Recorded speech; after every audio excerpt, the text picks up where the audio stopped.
Hello, hello, check, check, check, check. Mic check, check.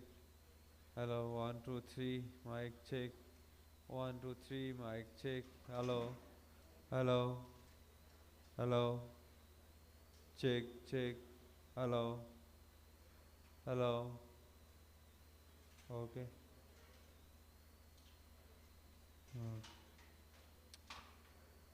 Hello. Okay.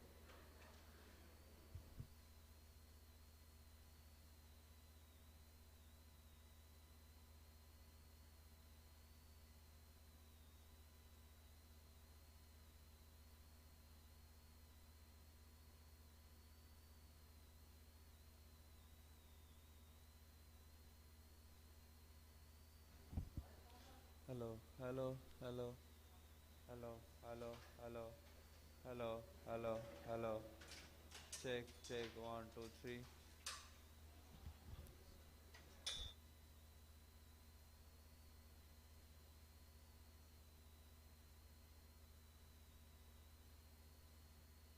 Hello, hello, hello, hello. Mic check. Hello, hello, hello. अच्छा. Hello, hello. Mic check. 1, 2, 3. 1, 2, 3. Hello, hello. Check. Hello, hello, hello. Okay, okay, okay. ठीक ठीक है. Proper. Hello, hello, hello, hello. Okay. थोड़ा hello, hello. Level थोड़ा सा कम है. Hello, hello, hello,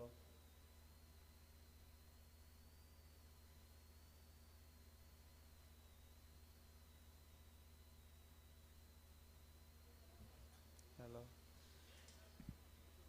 hello, hello, hello. Mic check. Hello, hello, hello. Mic check. 1, 2, 3.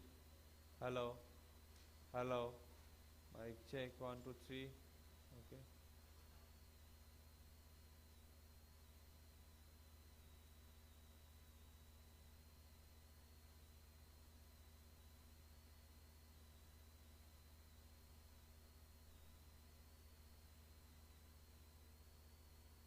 अपना काम से दूसरा. Hello. Check. Check. 1, 2, 3. So, hello.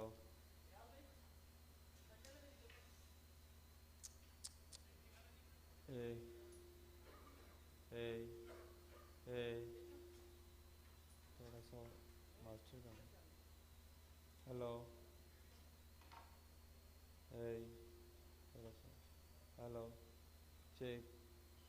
Hello. 1, 2, 3. 1, 2, 3. Hello. Hello. Check कर रहे हैं. भाई. भाई. Hello, hello. Hello. Hello. Hello. Hello. Hello. Hello. Volume बढ़ा. Hello. Hello. Hello. Hello. Hello. Hello. Hello. Hello. Hello. Check. 1, 2, 3. Mic check. Hello. 1, 2, 3. 1, 2, 3. Hello. Hello. Hello. Okay. Okay. Okay. अच्छा आ रहा था. Hello. Hello. Hello. बहुत अच्छा.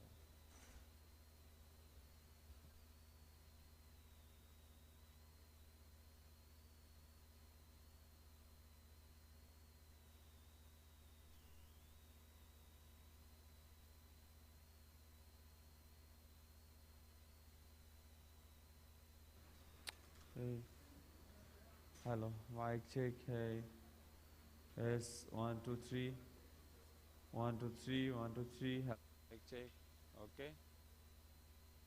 Check. Check. Check. Check. दोनों on किया है.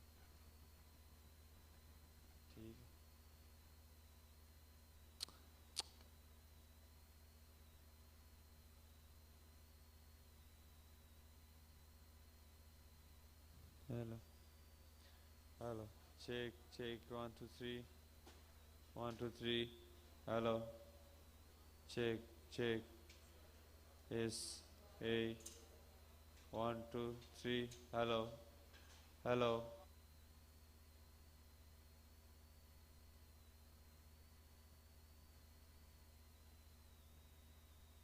Hey, check, check, check. Hey, hey. Hello, hello, hello, hello, hello. Yes.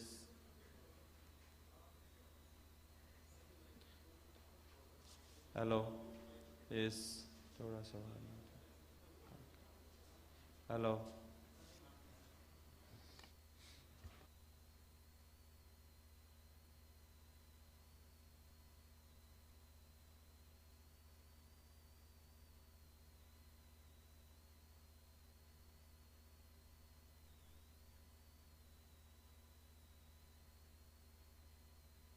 Compute. When it comes to policy making, and this is a transition that IPRI has made ever so recently, since the last year, our researchers tend to cater their research to policymakers, their needs and their demands, and how they better feel that research from think tanks can add value to their work. We try and make sure that we could provide that critical lens of telling the stakeholders where things could go wrong and where things could go right. We, the publication branch at IPRI, are primarily responsible for bringing a biannual triple-blind peer-reviewed journal, which is one of the best among the think tanks in Pakistan and is well accessed abroad as well. IPRI's own team comprises young researchers who are doing wonders in various fields, especially in the field of security, bilateral relations, multilateral relations, environmental issues and economic issues, not only relating to Pakistan, but elsewhere in the world. Islamabad Policy Research Institute is a platform where people of vision bring together their experience and excellence. Overall, we all want one thing, the overarching goal of finding a better Pakistan, a better region, and a better world. In retrospect, I think we have done justice to our work. IPRI is by far one of the best think tanks, not only in Pakistan, but has also left an imprint in the international think tank community. IPRI's success is not only a success of a think tank. Our whole vision was how can we use same level of government resources and same human resources to transform one traditional think tank into a modern cutting-edge think tank that is respected and ranked globally. A very well-researched product which is based upon modern data science is the need of the hour for the policymakers, and this is the product that IPRI is serving up. The most striking thing one finds in IPRI is that here the scholars are encouraged to think freely, and that is the biggest asset of the IPRI.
Ladies and gentlemen, we are about to commence our sessions. If I could kindly ask everyone to please proceed back to the hall. Thank you.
Ladies and gentlemen, just a soft reminder that we are about to commence our sessions. If I could kindly ask everyone to please proceed to the main hall.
Ladies and gentlemen, we are set to formally commence our sessions and begin the Margalla Dialogue with the CEO's Forum.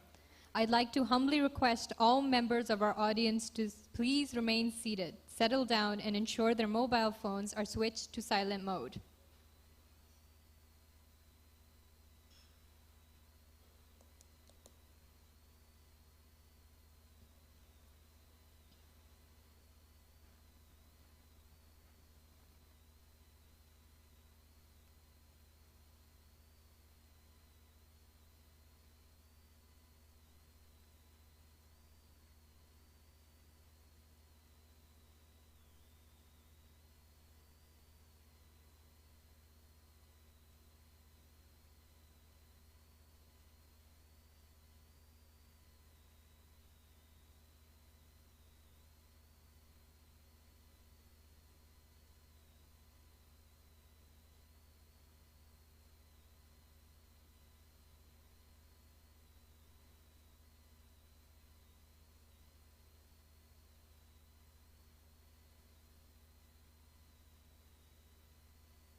Ladies and gentlemen, we will now commence our session and begin with the CEO's Forum. We're glad that we have a distinguished panelist with us. The keynote address will be delivered by the Federal Minister, Minister Asad Omar. Mr. Asad Omar is currently serving as Pakistan's Minister for Planning, Development and Special Initiative. I would kindly request the Minister to please deliver his keynote address. He's with us virtually.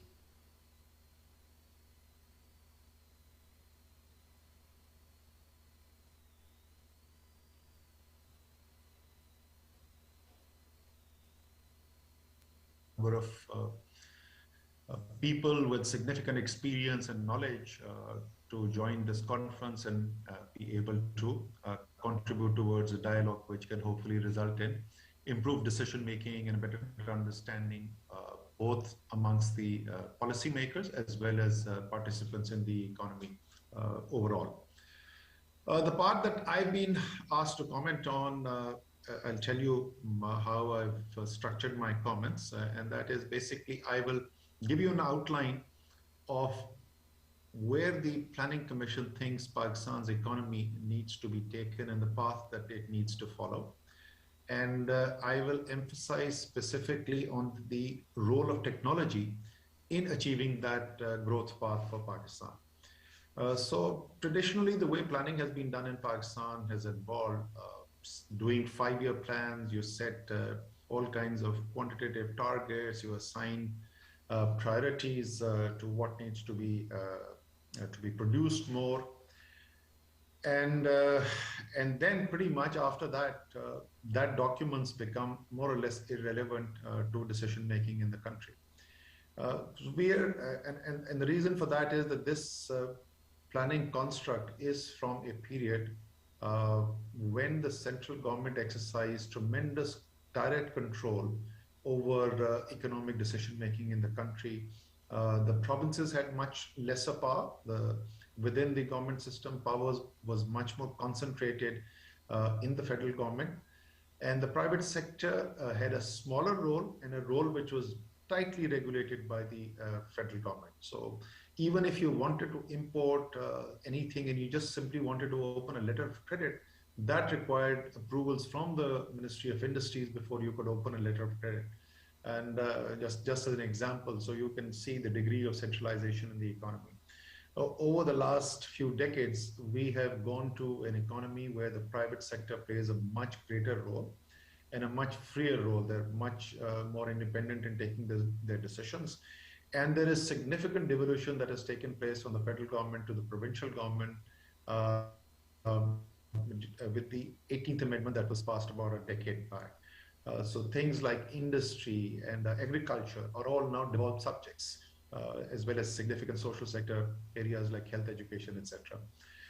So given that, what we are working on right now is what we call a rolling growth strategy or a transformation strategy, where instead of focusing on any kind of quantitative targets, we are focused on the qualitative changes that need to be made in Pakistan's economy and the facilitative actions that the federal government needs to take in collaboration with the provincial governments and the private sector to put Pakistan on a sustainable growth path.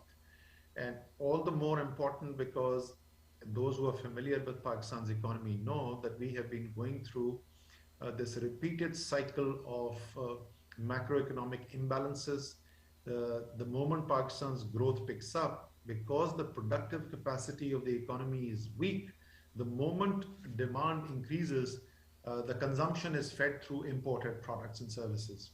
And Pakistan's trade deficit expands, our current account deficit expands, until we run into a crisis, and that crisis forces us to go into another IMF program and a macroeconomic stabilization program. And over the last 3 decades, we have been through 18 different IMF programs, most of them not even completed. So that's the cycle that we're trying to break. And as you can understand from the comments that I just made, increasing the productive capacity of the economy is absolutely central to achieving a sustainable growth path. And in that, the key that has been learned by experience of the world is that moving the economy in a cohesive manner up the value chain, up the technology ladder, is the way to create sustainable growth. And that is what we need to focus on, and that is what we need to work on. Obviously, there are many factors which lead to increased productivity. That would include the policy and the regulatory framework, the legal infrastructure, the skill set of the people working in the economy, the workers in the economy. It would include a whole host of factors, but one of the important elements of that is the use of technology, the diffusion of technology and the deployment of technology to aid the economy in moving up the value chain and the technology ladder. Some of the key areas that are of interest right now in Pakistan, which are being focused on, I would start from, let's say, the most basic. We have been at the lower end of or the upper end of the value chain in textiles, and some of the biggest gains that we can get is moving down the ladder and increasing our value-added textile exports. Not a significant injection of technology needed in that. However, another area which is pharmaceutical, all the studies that have been carried out point that out as one of the areas where Pakistan can be competitive. And in fact, we have seen a significant expansion of the pharmaceutical sector, at least as far as supply to the domestic market is concerned. But we have not been able to either create R&D capability or even manufacturing capability which is aligned with the highest standards of the world. So at this point in time, we don't even have a single manufacturing facility in Pakistan which is FDA approved, as an example. So being able to move up the technology ladder in fertilizer and be able to first of all manufacture products, licensed products of a higher value, of greater sophistication and complexity is one part of it, and then followed by our ability to carry out R&D for creating indigenous solutions as well. Work is going on both of these aspects, and some of the work that is being done right now, as an example, on vaccines after the world faced COVID, and it hit home how dependent we were on vaccine imports coming in from the rest of the world. But that's not the only area. There are other areas where biomedical research is going on, and hopefully we'll be making contributions in that domain as well. But the easier part, the first part, as I said, that needs to be focused on is moving Pakistan up the value chain in the pharmaceutical sector. Another sector which has started to take off recently, and that was the result of some regulatory changes, some fiscal changes that got made, but also aided by technology intervention, is the booming mobile phone assembly industry in Pakistan. 3 years back, virtually none of the phones that were being used in Pakistan were assembled locally. And then we did two things. We changed the tariff structure for mobile phones, and we use technology-based interventions to literally emasculate all smuggling that was going on. There was large-scale smuggling that was going on. And there is no way we would have been able to achieve that through the use of administrative action only. It was the aid of technology which made that possible. And that's a great example of using technology to greater domestic productive capacity. And very happy to see that in this year, actually, local assembly is now surpassed imported phones. And this needs to be expanded to the other light engineering sector. Is competitive and can create capabilities which can be competitive regionally.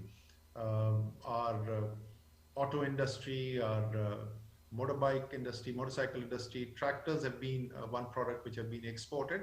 But as I said, there is much more room available in this domain as well. Then you come to a major field which is technology aided, and that is digital commerce and IT and IT enabled services sales in Pakistan as well as exports. And on both sides, we have seen very, very marked breakthroughs taking place in the last 3 years. In terms of our IT exports, which had been growing very slowly, and everybody kept on talking about the potential. And we had IT exports between $1 and $1.2 billion for a few years. Last year, perhaps partly aided by COVID, partly because of the incentives which had been put in place and the expansion of investment in IT-related skills, our IT exports grew by 47% last year. And the first 4 months of this year have again seen growth at about 40% over and above the 47% growth that took place. So this is an area which is very exciting, and a lot of work being done in here. Similarly, domestic digital commerce has seen tremendous expansion. Very, very innovative work going on here, and that work is now getting attention of the world outside Pakistan as well, and the international community which invests in tech-based startups is recognizing that, and the results of that have also been pretty dramatic. We have, in the year 2021, raised more than $300 million for Pakistani startups, almost all of them tech-based startups, and this is more than all the money raised by Pakistani startups in the last 6 years. So just 1 year alone, we've raised more money, or these young entrepreneurs. I love this sector in particular. It's full of youngsters, creative, innovative, risk takers, just the kind of entrepreneurship that you would want to see and encourage in the country. The Central Bank of Pakistan has made a number of changes in their regulatory framework, and as has the Ministry of Finance, and both have been aiding the work that the Ministry of IT has been doing to promote the tech eco environment in Pakistan. And as I mentioned, you have now a number of markers which show that is receiving a positive response, and there is significant success which is being seen in this area. There is another big area of technology where I believe there is a lot of scope, but we have not yet been able to leverage that capability so far, and that is being able to use the technology that we are developing primarily for our security needs, and being able to commercially leverage that know-how and capability. And there is work that is going on in that domain. The Planning Commission and the security agencies, our institutions are starting to work together closely, and hopefully we will have results of that showing up, and you might see some of that reflected even in the public sector development program that will be developed for next year. but more importantly, opportunities for the private sector to come in and take advantage of the capabilities which have been built up, which have significant civilian and commercial potential, but have so far not been deployed in the commercial space in Pakistan.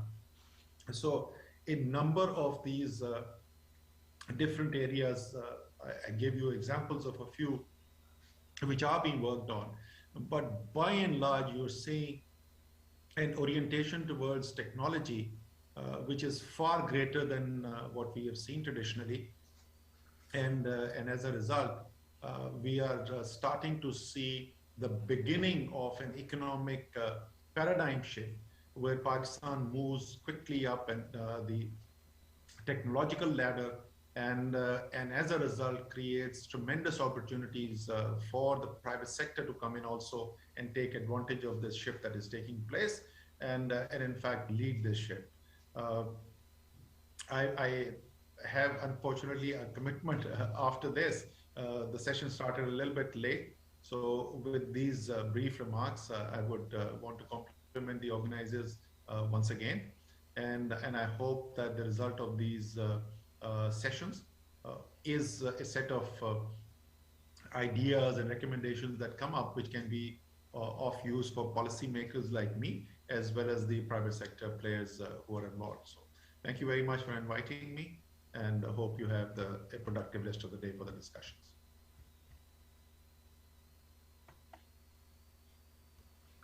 Thank you, sir. Now, if you please allow me the opportunity of introducing the moderator of the CEO's Forum. Our session will be moderated by Mr. Badr Khashnood. Mr. Badr Khashnood is a co-founder of BramersandFishery.com. For over a decade, Mr. Badr Khashnood has consulted for Google, Facebook, and Twitter as their first person on the ground in Pakistan. In commencing with the session, I will hand over the proceedings to our moderator, Mr. Badr Khashnood. Over to you, sir. Assalamu alaikum, and thank you very much. Thank you very much, Asad Sab, for the details, and I'm glad to hear that technology is on the priority in government's list of considerations. I think that's critically important. I would be deep diving into how tech is changing the leadership lifestyles post-COVID, and also a bit on the startup ecosystem as well. But while I'm doing that and have few quick speeches, notes, and a quick presentation as well, I would appreciate if you guys can also have some questions for the panelists. Before I jump onto a recorded session by Mr. Christopher, I would request Mr. Gwen Lee, who's the CEO of ZTE, to share a few of his thoughts with us. And later, Mr. Rizwan Rathore will join us for the Q&A on the same topic. Mr. Gwen, please.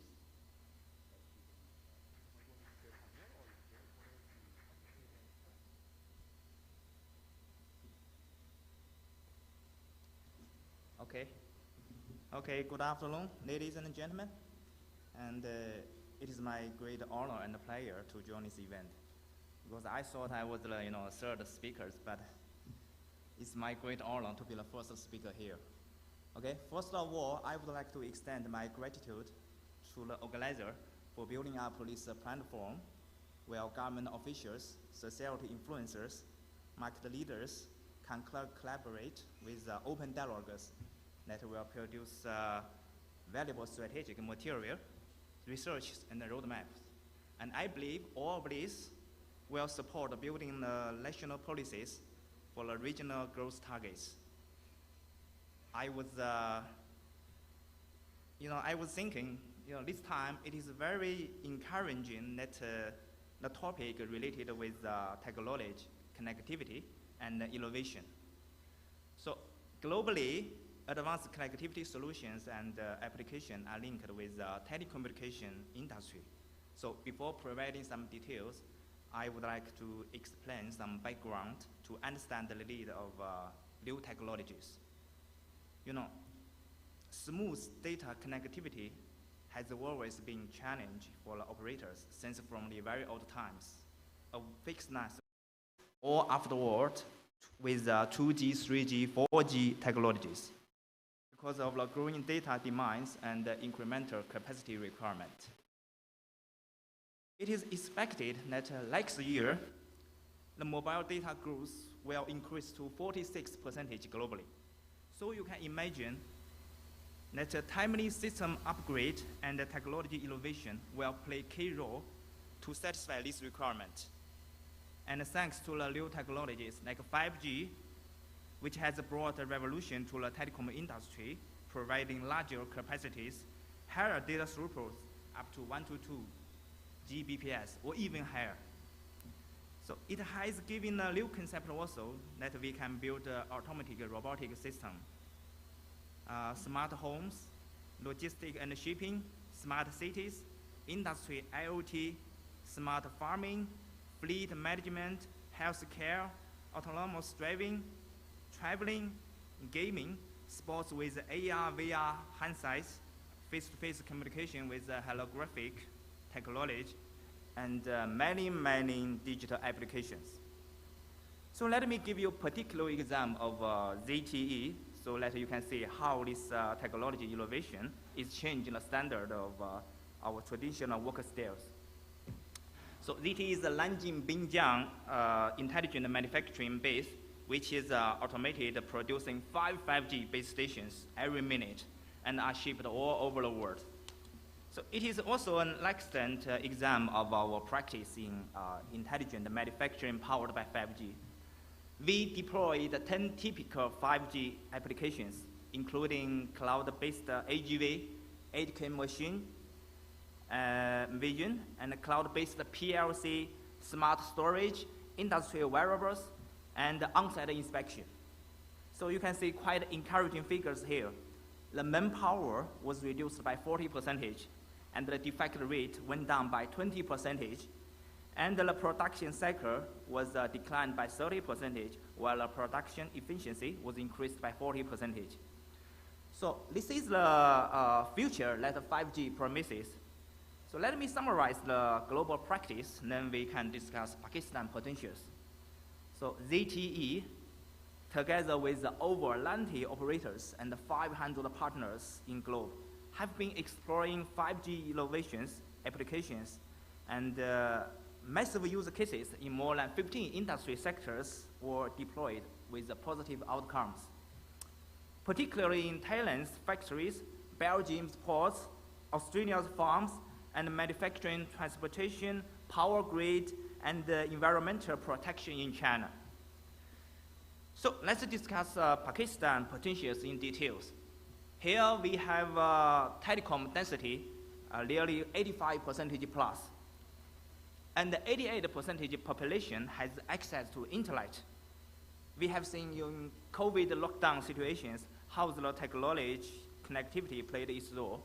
So with the help of internet, online studies, working from home, and a new style of norms were adopted by the society.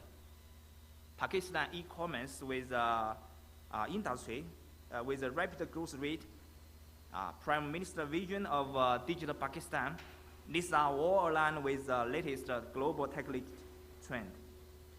So ZTE has been working in Pakistan for more than 20 years. We closely cooperated with major operators like GS, Telenor, Zone, PTCL, and SCO to provide the communication and the data connection for the people in Pakistan. Soon, Pakistan will follow the global technology trends, which we discussed earlier. We have seen all major operators of Pakistan here already done a successful 5G trials. So here, I'm proud to inform you that SCO and ZTE has recently tested first 5G site at Gilgit and AJK region successfully. You know, since we know AJK and Gilgit region has hard terrain challenges, but strong collaboration between SCO and ZTE is providing latest technologies for connectivity.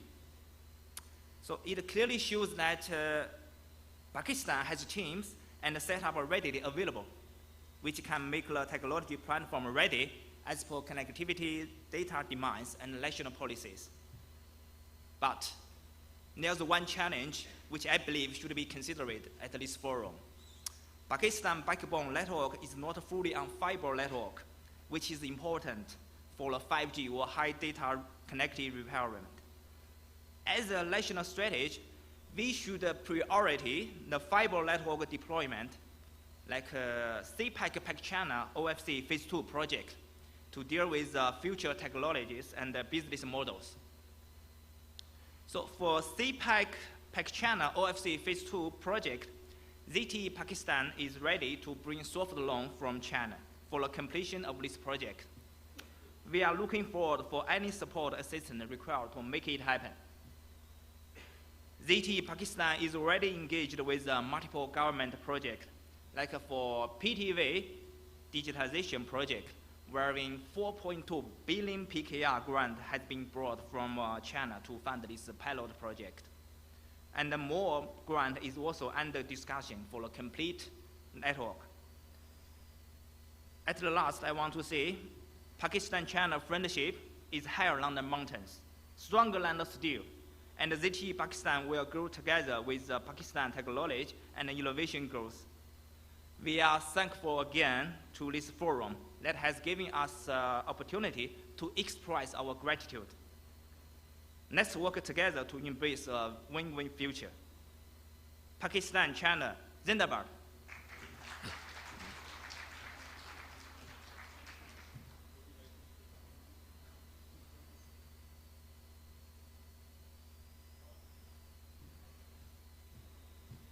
I would like to invite my colleagues, Mr. Rizwan, who is the VP of ZTE Pakistan, to be here for the QA sections. Thank you.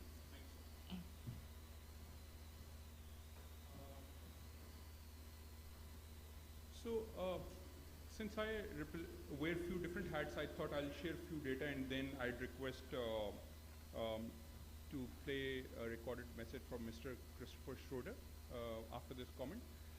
So just to give you a context of where the tech space is and what Asad Umar Saab was also mentioning and Mr. Gwen has talked about from a hardware perspective or a connectivity perspective. So right now in Pakistan, we have about 100 million people, more than 100 million people already connected to the internet. This is Pakistan Telecommunication Authority official figure. Over 100 million we have already crossed in terms of connectivity. In addition to that, out of those 100 million, more than 50 million are already using some kind of a social network. And this means, if you look at it from a local language perspective, so it's about 10 crore people already connected and 5 crore people are on a social network. And those on the social network are distributed amongst, of course, Facebook, Instagram, Snapchat, TikTok, and all others as well. Mostly on Facebook. The highest number of social network users are on Facebook, and Facebook family of products, which is Facebook, Instagram, Messenger, and WhatsApp. And out of these, so that's the kind of a social, that's a connected Pakistan kind of portion in the digital Pakistan ecosystem. The challenging part there is that we only have 1% of the population which has a credit card. So the banked economy is around 20% or probably, and I think Brendan can probably add to that more from that perspective. So that's the biggest challenge right now, that you have now a connected population, but you do not have enough digital payments ecosystem in the economy. I'll share a few numbers later as well, and in the meantime, if we can replay Mr. Christopher Schroeder's message, and then we'll move on to our next panelist. Thank you very much. And thank you, Mr. Rizwan, for joining us. I can't tell you what an honor it is to be with you briefly today. I'm sorry I couldn't be there.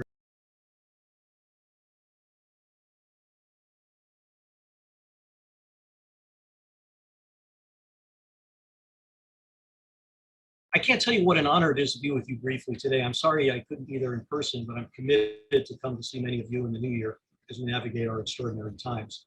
I hope you and yours are doing as well as possible. It's not very in to say what I'm about to say in these uncertain and often difficult days of COVID, political division, and often confusing economic business climates. But in point of fact, we are living in the most amazing days of world history. In fact, there's no time in history I'd rather be alive than right now. The data is with me. We, the world, are killing each other less, feeding each other more, seeing a global rise out of poverty that our parents could never have dreamed of.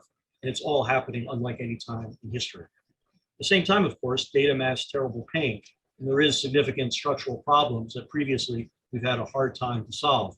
But as I'm going to come back to in a second, the beauty is that all of us, you and me, have tools at our fingertips to go at these problems and new opportunities, also without precedents in history. Now, I'm often asked, what is the greatest tech innovation of our time? And certainly in my job, I can talk decently about AI and machine learning, genomics, and more. But for me, the greatest tech innovation is not the technology itself, but it's the access to it. And it's about the greatest economic shift in our lifetime. But this is now an old story. The new story is that the latest capabilities I mentioned before in data science and machine learning and healthcare and more are also at our fingertips. Never has it been easier to find solutions to reach customers more affordably. Never have we had better able to offer more people financial inclusion, education, health, service, support tools for businesses than we have right now. Never have we been better able to unleash talent everywhere, as we know the talent is, well, everywhere.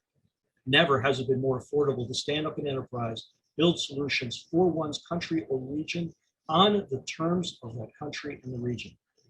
And this is some small sideshow of young people doing their own version of Silicon Valley or Beijing. We all know about them. This is not a story of that. This is a story of new Silicon Valleys and new Chinas being built everywhere. From a business perspective, it's as if 3 billion new customers have appeared globally. From a society perspective, it's that any challenge can be solved by anyone, anywhere, with the gumption and the ideas to do so. And this means that what were once good businesses are enormous businesses. My journey in investing in rising markets began in the Middle East, and we all know about Souq.com being bought by Amazon and Careem by Uber. But I have to tell you, hundreds are coming. And from Latin America to Southeast Asia, these aren't just unicorns, but decacorns, tens of billions of dollars being created right now. Africa is now having its own unicorns, and many investors have come up to me globally and said, you know, I missed getting into Latin America early. I'm not going to miss Africa. Billions of investor dollars, once skeptical, have come rushing in because the growth is here, the talent is here, and COVID has accelerated it all. In 2 years, we've seen not only unprecedented access to technology, but fundamental behavioral change. Hundreds of millions and billions are now buying and selling goods to larger customer bases than they ever dreamed. Hundreds of millions or billions have access to all of human knowledge and education really pretty much for free. Hundreds of millions or billions have access to healthcare and privacy of their own homes and are therefore more comfortable using it and seeking it. Hundreds of billions or billions who have never banked before are now doing so cheaply and can borrow in their businesses and grow. And by the way, success breeds success. I've got a lot of friends who are economists, and I don't think they really fully understand the multiplier effects of this so well. Access to digital wallets means consumers can spend more safely. Access to data means anyone, anywhere can be credit scored. New large enterprises can outsource needs and products, and the gig economy takes off everywhere. And I think what is particularly underestimated is that when one great enterprise in an ecosystem succeeds, they spin off trained entrepreneurs who do otherwise. We used to, in Silicon Valley, call this the PayPal effect, because PayPal, once it was sold, spun off literally hundreds of entrepreneurs building new businesses. And they included people like Reid Hoffman of LinkedIn and Max Levchin of Affirm, and of course, Elon Musk of, as far as I can tell, everything overall. So it is an amazing thing, and it's a reason why so many investors are finally engaging. So why am I so impressed in Pakistan in the lens that I've just described? Well, my friend and great ecosystem builder, Atif Awan of Indus Valley Capital, has long talked about the basics. Pakistan has 220 million people, which is larger than Kenya, Canada, and Malaysia combined. The median age, of course, is 22 and assumes digital as the parents did water or electricity. Everyone who's retiring now in Pakistan is going to be replaced by 3 digital natives. The middle class will be 122 million people within the next couple of years, which is the largest growth since China or India.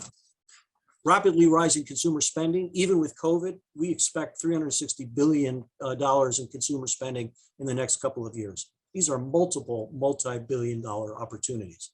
Internet access is massive and rising and affordable, and talent is astounding. This is where I come in, because I cannot get over the young people that I've been meeting and backing overall. And again, many of them are trained, experienced, whether it's from Careem or other enterprises within Pakistan or abroad. Every area that we have seen massive elsewhere, B2B, B2C, trucking, fintech, healthcare, even e-commerce, is wide open in Pakistan. I have a particular interest in businesses and rising markets get the hands dirty part right. They deal with fragmented situations which are very large, things in logistics, which are very hard and tough. And once they get that right, they layer in technology and data science to make the businesses enormous overall. So I've invested so far in the great B2B marketplace in Pakistan, Bazaar, and the great financial wellness company, ABI overall. And I cannot tell you how good these teams are and how great their traction is rising. But what has become really most clear to me of all is that I am barely scratching the surface. Right now, the best investors from around the globe are investing. These are funds like First Round, Kleiner, Y Combinator, Wavemaker, Village Global, and my own Next Billion Ventures. But massively successful entrepreneurs from LinkedIn to DoorDash to Stripe to Instagram and more are putting their money into Pakistan right now. There's a flywheel unstoppably in motion, moving faster here than happened in Southeast Asia and Latin America. It all looks astoundingly familiar to those of us who have been in rising markets for years. All, and I mean all, the dynamics are here. Now, we surprised that as another leading ecosystem builder, Eye2Eye documents, so far over $250 million have been deployed this year alone, four times as much of all of 2020. What are we looking for in opportunities? Look at this year alone, and the answers are already there. It is fintech, digital trucking, and logistics, and health, but actually it's pretty much everything. So what happens next? Where do we go from here? I think there is a great unleashing possible right now if we take it seriously. Great entrepreneurial ecosystems everywhere are by their nature and scale bottom up. Barriers to this unleashing exist, and proactive efforts to seek out those barriers and consciously work through them is enormous. Because in the end, the top-down matters. It has been very interesting to see governments in rising markets choose to engage with startups, the investors, and global experience to really learn and listen and create sandboxes of innovation and regulation, especially in places like fintech, whose goal is not to treat innovation like a new version of something that you regulated in the past, but on its own terms. I'm early to all this in Pakistan, but I've heard very exciting trends, whether going after gray market activity in consumer electronics, which has built confidence in buyers and innovators alike, and significant rethinking about fintech capabilities and regulations that could unleash them. There are models for getting this right, though the right answers are always about local understanding. And this is the great opportunity, I think, across your amazing country. The upshot's going to be that Pakistan's great talent will not only be unleashed, but one day could very well be another great hub of global talent and innovation from everywhere else as well. For me, this is not guesswork. We have seen it done. It's all there for Pakistan, and I can't wish you well enough. Thanks very much for having me today.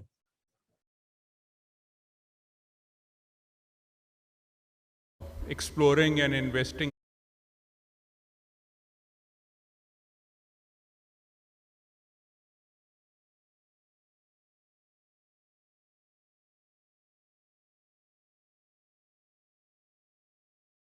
virtually, and we'll be joined by investor Ali Jahangir Siddiqui Saab as well shortly.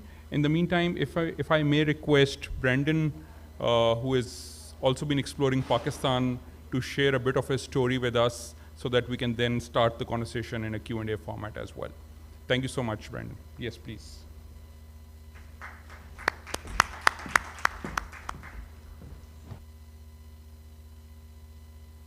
Everybody. It's a pleasure to be in front of so many distinguished guests, and thanks to the organizers for putting this all together. I'm actually an American entrepreneur who's been starting businesses for the last 15 years across many different industries and sectors. After my last startup was acquired in the end of 2017, I took a break to move to Asia and explore opportunities in emerging markets. I was infatuated by this opportunity for fintech to make an outsized impact in a developing country.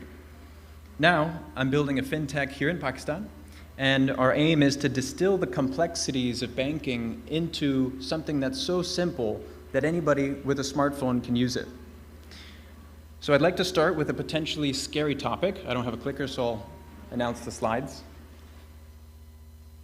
Where I come from, in the United States, the country is experiencing the worst inflation we've seen in the last 40 years.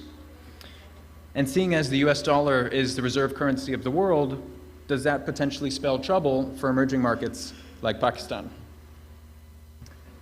But the good thing is that that technology is actually deflationary. Innovation is deflationary. Technology brings a good kind of deflation.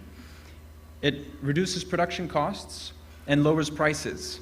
Unlike inflation, deflation concentrates the money supply within an economy. It boosts purchasing power and wages while making life better for all of us. For every dollar that you put into innovation, you get back maybe $4, $5, or $6 in more jobs, a better talent pool, increased productivity, and a better standard of living. In the United States, venture capital-backed startups account for 76% of public market cap of companies started since 1995. We're seeing that the main driver of sustained economic growth is innovation. In the last year, as we've seen, innovation has taken a spotlight here in Pakistan. This year, there's been more funding than the last 6 combined. So I think, next, it's perfect timing for Pakistan. We've seen massive secular shifts, which Mr. Chris has also highlighted. You have this huge population of young people. Everybody's using smartphones, a massive middle class, and especially since COVID, you have this increased preference for digital transactions. So lastly, I think there's also an important improvement in the regulatory environment, and I've seen this firsthand, working with the State Bank of Pakistan for the last 3 years on new regulations. So as you might tell, I'm most excited about fintech. In Pakistan, a country of 220 million people, there's only about 36 million unique bank accounts. Of those 36 million, only about 9 million are actually connected to the internet for online or mobile banking. So you could see a huge opportunity when you have 100 million people using smartphones, and by 2025, 170 million. Globally, fintech is receiving an outstanding amount of investment, and it's not slowing down. This year, we'll probably see about $140 billion go into fintech. This is accelerating because now you can deliver financial services potentially for free to anybody with a smartphone. As an example, at SadaPay, we can deliver financial services at a cost that's 20 times less than the traditional banks. So we can actually deliver financial services for free. We've removed the cost of branches, of thousands of people to sit in them, to push paper around. We use modern technology, and we can pass those cost savings on to customers. I would think fintech is maybe most impactful in emerging markets. So you have a lot of second-order effects of an economy that is connected for digital payments. When you have the digitization of businesses, your economic growth accelerates.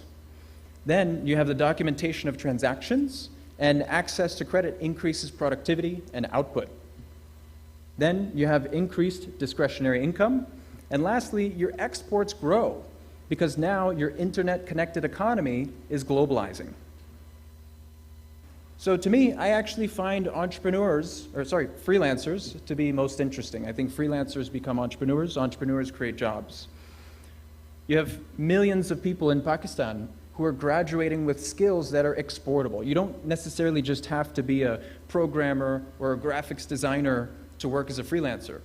You can be a writer, an accountant, a lawyer, a researcher. All of these jobs are exportable.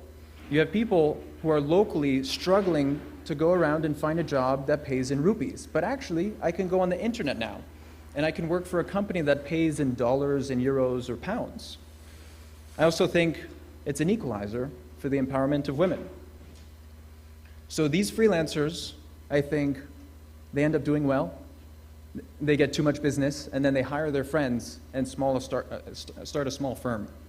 Like Chris said, the best ecosystems are built from the bottom up. So what does that mean for policy and regulation? I think the State Bank of Pakistan is doing really well, but they need the support of NADRA, FBR, and the ministries. There's actually a national freelancer facilitation policy that's in the works by the Ministry of IT. And it's really important because it brings light to the great work that freelancers are doing. Before, freelancers weren't really seen as having a real job. It was part-time. Banks didn't even recognize it.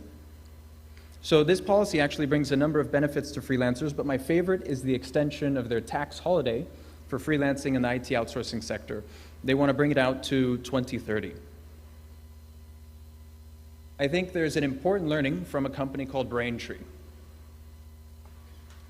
I was actually a customer of Braintree many years ago with one of my old startups. And they are an internet payment gateway that was acquired by PayPal. Braintree did something really interesting where they gave processing away for free to new entrepreneurs who were starting a new online business, and your first $50,000 of volume that you processed was free. They didn't charge you anything. And when merchants tried Braintree, there was no friction to try Braintree because you didn't have to pay anything. So because there was no friction, you had these merchants try it, they loved it, and they stuck with it. Braintree became one of the fastest growing payment processing platforms in the world. Eventually, PayPal acquired them for almost $1 billion. But how is that relevant? So in Pakistan, I think small business owners prefer cash because it's free to hand a rupee to someone rather than to send a digital transaction. But also, small businesses don't want to be documented. They don't want to pay tax. So what can we learn from Braintree? What if we gave these small businesses a tax holiday, similar to what we've already done for freelancers in the IT outsourcing sector? What if small businesses were not exposed to the tax up to 5 million rupees, 1 million rupees, 10 million rupees? Whatever the small business process is, there's some threshold where we don't charge tax. I think those merchants will have less friction when it comes to the adoption of digital payments. And the digitization will drastically improve the outcome for millions of small businesses. I think these small businesses are the backbone of Pakistan. 80% of non-agricultural employment comes from these small businesses. So I came to Pakistan because I saw these secular shifts, all of these trends, all going in the right direction. And I got really excited because the Pakistanis who I met were some of the most passionate people I've ever met. These Pakistanis are extremely patriotic. They're really proud of their country. And I hope this Margalla Dialogue will inspire passion in all of you to empower the innovation for Pakistan. Thanks so much.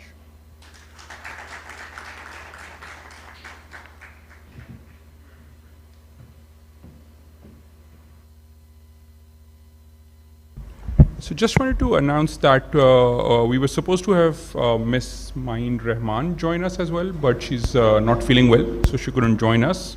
So apologies for that. Before I move on, as Brendan, you just highlighted a few of the things, just wanted to share a thought there. So from a freelancing perspective, last year, the total remittance inbound into Pakistan under account of freelancing declared was $350 million. So that's the amount of money which is coming into Pakistan, documented by the State Bank of Pakistan against the freelancing services being rendered by Pakistani youth. There are about 100 to 150,000 documented freelancers who are rendering their services to businesses and individuals abroad. And as you said, earning in dollars, pounds, and euros. So that's the kind of volume and that is growing, and Pakistan is in the top 3 to 4 countries in the world in terms of service providing freelancing online as well. Moving forward, if I may request if Dr. Naveed Sherwani is with us. He's a serial entrepreneur. He has been into as Dr. Asad Umar mentioned, that we are experiencing a lot of tech innovation. So there's a lot of software tech, which I'll just come to later in that part.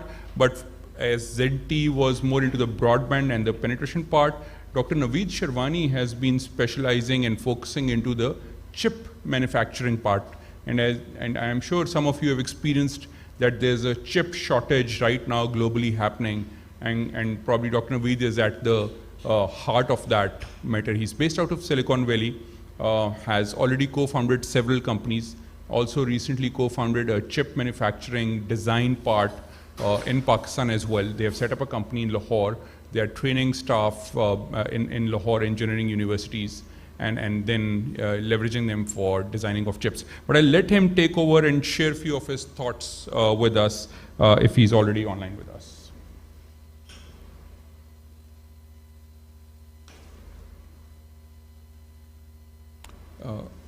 Dr. Naveed, can you hear us? Gee, I think he can hear us, but we need volume of his screen.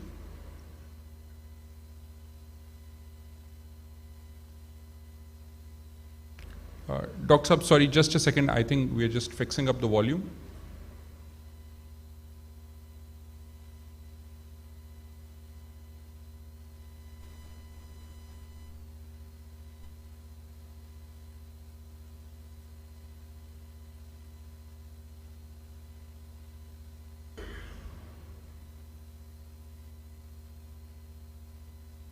While that is being set up, just to add here, I met one of your C-level executives recently at the Expo 2020 at the Pakistan Pavilion, and it was amazing to hear how the resource shortage is there in the chip designing part as well, and how your company has been setting up not just training companies, and then, okay, the audio is here, and then using those trained employees and putting them into the designing part of the chips. So Dr. Saab, we can now hear you. Over to you. Would love to have your thoughts around this. All right, thank you so much for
to defense, everything in modern life depends on chips. In about 3 years to 4 years, this industry is projected to become $1 trillion industry globally. And as we go into the next generation of chips, which brings digitization, Industry 2.0, 5G innovation, IoT, artificial intelligence, all of these things are going to make semiconductors even more important than they are today. So I think the key thing is that if one country does not have access, free access to all kind of semiconductor that it needs, it will become a very big barrier to that country for growth and future of that country. In fact, I have argued, and many people agree with me, that the access to semiconductor is now become the sovereignty issue of every country. Because if you do not have access to semiconductors, you cannot possibly grow, and as a result, you have to align with whoever is supplying you semiconductors or controlling the supply chain of your semiconductors. So I think we have to see the access and availability to semiconductor technology and chips as a sovereignty issue. Now let's come to the situation in China. China is about half of the semiconductor business in the world, and in about 3 to 4 years, it would be using about $500 billion, $500 billion worth of semiconductors. In fact, today, China already imports more semiconductors than oil. So it is the biggest import of China. China has made a lot of progress in semiconductors, but it lags US and Japan, Korea in certain critical technologies, mostly related to semiconductor manufacturing. However, China leads the world in overall R&D, in artificial intelligence, digitization, robotics, and other areas. So On the design side, China has the lead. On R&D side, China has the lead, but China severely is behind in terms of the manufacturing side, the fab side, package and test side. So as the trade war started, China faces a very interesting situation that they will not have access to many chips, which are primarily developed by the US companies. So what option does China have? China will have to essentially create duplicates of those chips, or chips that are more related to Chinese economy and Chinese situation, especially from encryption point of view or other point of view. So what will China has to do? So China will have to pick a number in the next 3 to 5 years, design 10,000 to 15,000 chips. What does that mean? It means that thousands of companies will be created in China. And by the way, they have already been created. In the last 2 years, some 30,000 companies, let me say that one more time, 30,000 companies have been registered in China. Why are they being fueled? They are being fueled by $300 billion the Chinese government has committed through something called the Big Fund. The Big Fund are actually two funds, but both of them combined together are $300 billion for semiconductor manufacturing and design. And then we have very big, large VCs behind them, like Hill House, like Wise Road, and others, who also have several $billion, totaling close to about $100 billion behind that. So imagine $400 billion behind these 30,000 design companies. But all of that begs a very big question. Where are all the people who are going to do the design? It is our estimate that about 500,000 designers are needed in these companies over the next 3 to 4 years. These designers cannot come from China. The reason is China is already at the peak capacity of producing these, and in China, the graduates which are coming out of the universities are already are spoken for in software and many other fields which actually pay much better. And as a result, it's very, very hard to hire people in chip design today. I lived in China for the last 10 months. I just came back to Silicon Valley about a month and a half ago. Before that, for 10 months, I actually lived in China because I have several companies there. And for one of my new companies, for 5-6 months, we were not able to even hire one person. Why? Because the salaries have become very high in China, and it's just they are not available. So this is the opportunity that we think for Pakistan. If from these 500,000 people that are needed in design in China, even 100,000 can be recruited and trained in Pakistan and made available, it will bring a net between 2.5 to $3 billion into Pakistan economy. Imagine, a number was just recently quoted that our software gig economy is bringing something like $300 million. We are talking about $3 billion that we can bring in because we can provide these 100,000 people. These 100,000 people don't necessarily all have to go to China. Vast majority of them can actually work in Pakistan because they can, we can have Chinese companies open their design centers in Pakistan. And this is mostly digital work. This is not physical work. This is mostly work done on a computer, on digital files. And this is mostly work which is where a team of people takes up one aspect of chip design. And it's just like designing a building or designing roads or things like that. All of that design is all CAD design and is actually done on computers. What is our ability to have such people? According to Pakistan Engineering Council, we have 99,000 electrical engineers which are actually out of job or are working at less than job for which they are trained for in Pakistan today.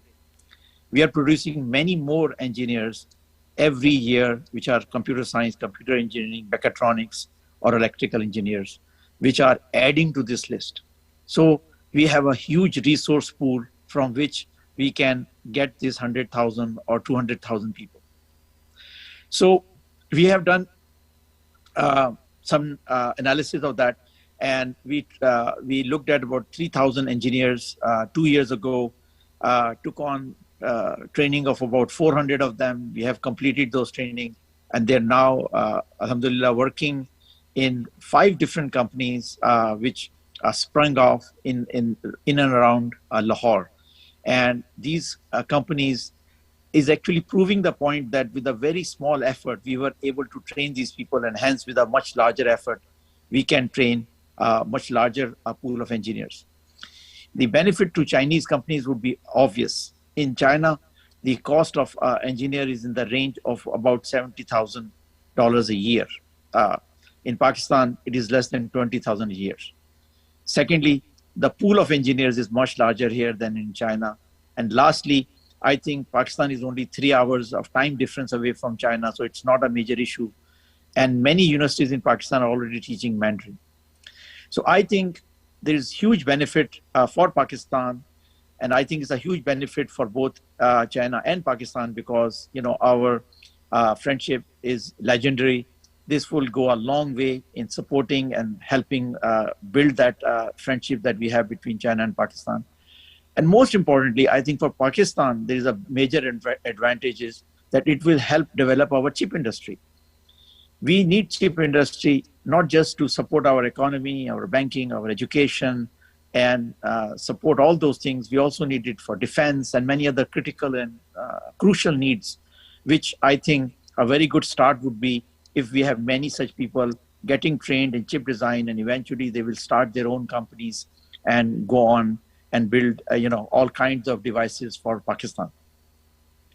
So I think we should focus on a national policy, which I am actually working with several organizations in Pakistan.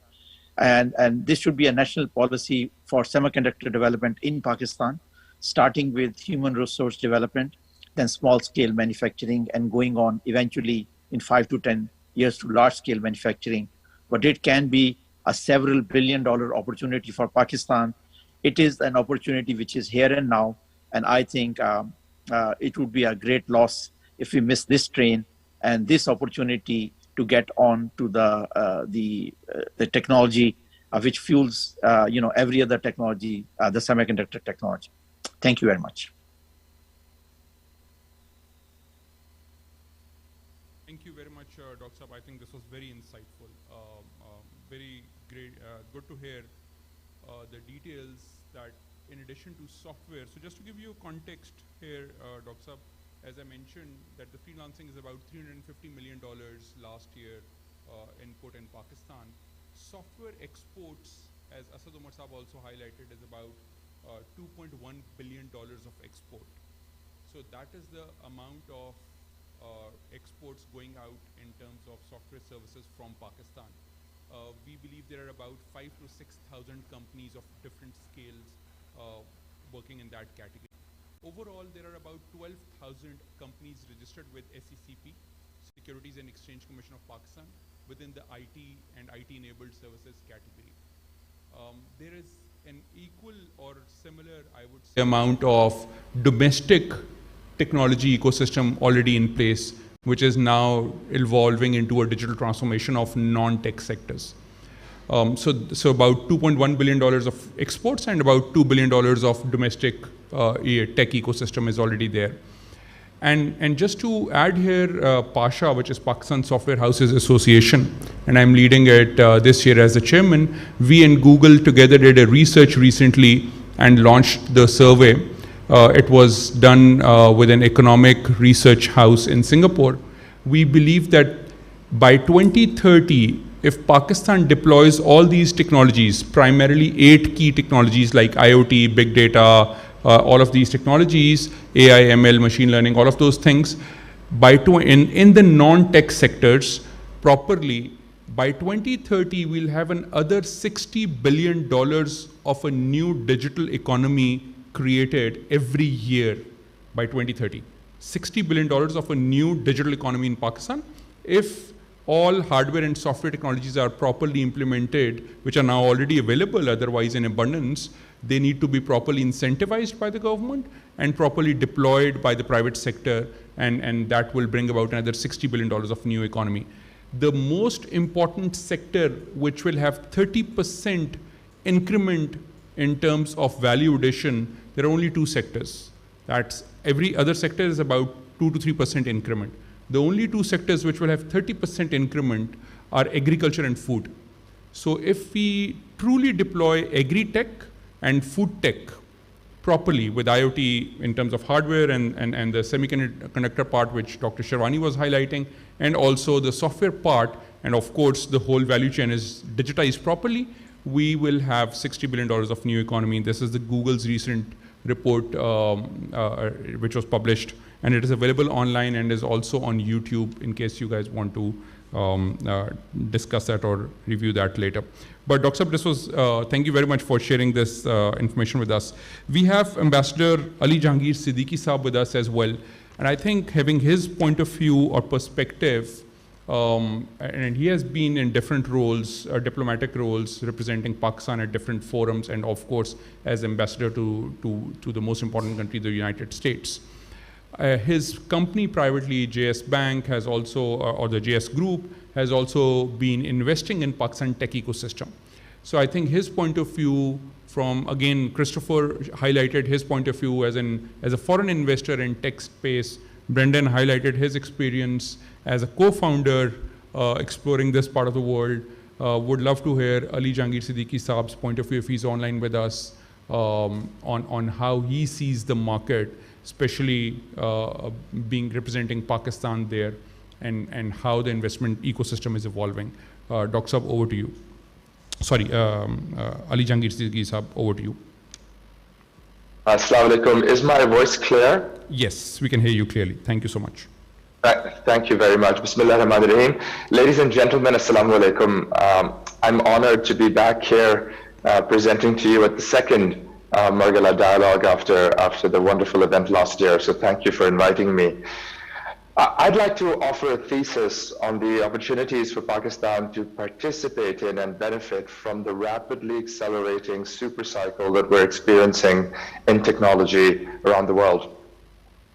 I'd like to first examine where these opportunities are, in particular in advanced technologies of the future, and then see where Pakistan must focus its efforts to take advantage of these opportunities. While we must acknowledge that much excellent work has been done in Pakistan in terms of outsourcing of software development, and we must, of course, grow that work, the opportunities of the future where there's immense demand for talent and innovation that is unfulfilled are less obvious. I'll take a few examples to illustrate where these opportunities lie and how we must weave Pakistan into its solution.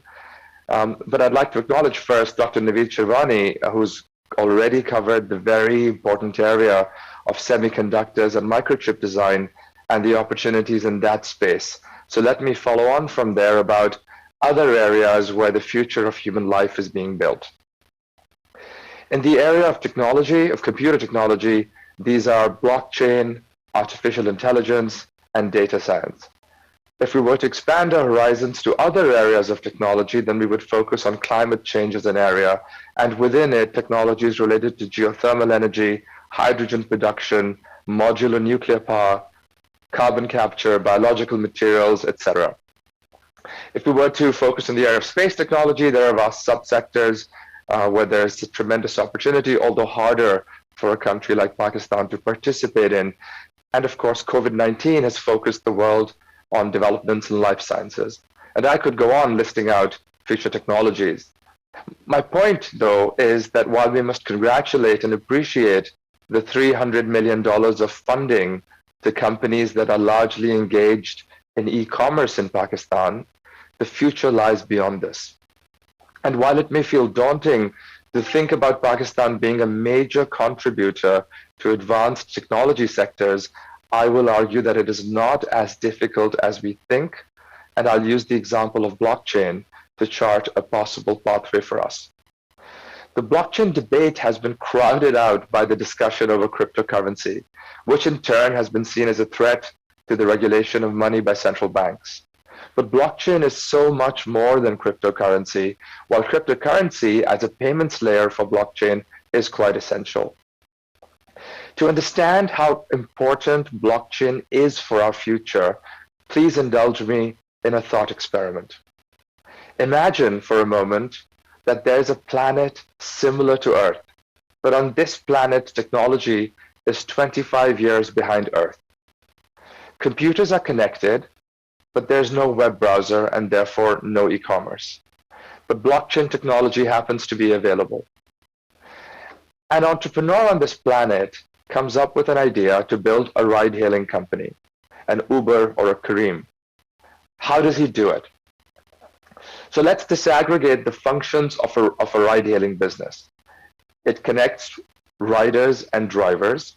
It provides trust that the drivers have a valid license, have passed training, and don't have a criminal record, and provides a crowd-reviewed passenger and driver rating that provides a payment layer, and also provides a payment layer such as via a credit card. For this four-part layer of intermediation, it adds 25% to the cost of the service to the consumer, which is the margin the ride-hailing company makes. Since it's not possible to construct Uber or Careem in this fashion on this planet, the entrepreneur uses blockchain. Drivers can offer to drive passengers based on their requests and are directly connected to each other. Driver and passenger ratings are on the public blockchain for all to see and use, and payments are instant via cryptocurrency. All this costs less than 1%, as opposed to 25% on Earth. This would spawn an entire realm of digital commerce companies of the future, quite different and much simpler than the e-commerce companies that exist on Earth. And these companies are much cheaper and faster to use. Enormous amounts of talent is produced and trained, and new opportunities generated. And very importantly, inflation is controlled as a result of the economy running on less expensive services. So one can disaggregate most internet e-commerce companies to be better, cheaper, and faster running on the blockchain. One can accelerate and make payments cheaper and more transparent. One can perfect property records and eliminate fake documentation for property records by putting it all on the blockchain. One can lower lending rates for borrowers and raise deposit rates for savers in a simple, automated way. Developing blockchain means that we will develop and make available high-value talent for domestic innovation and for export, as well as the technology companies of the future. The government would gain via taxes, exports, employment, efficiency, and a contribution to lowered inflation. But to take advantage of this great innovation, which may be as significant as the internet itself, one has to embrace it and permit it to grow. Not allowing blockchain to flourish, then, is analogous to not allowing the internet to flourish. And if we don't do this, we won't develop the talent, we won't nourish the innovation, and not develop great technology companies in this sector. From a regulatory perspective, we must therefore upgrade the knowledge of our regulatory system and do so on war footing. There are, of course, some risks to cover, but there must be an acceptability of risk in exchange for innovation.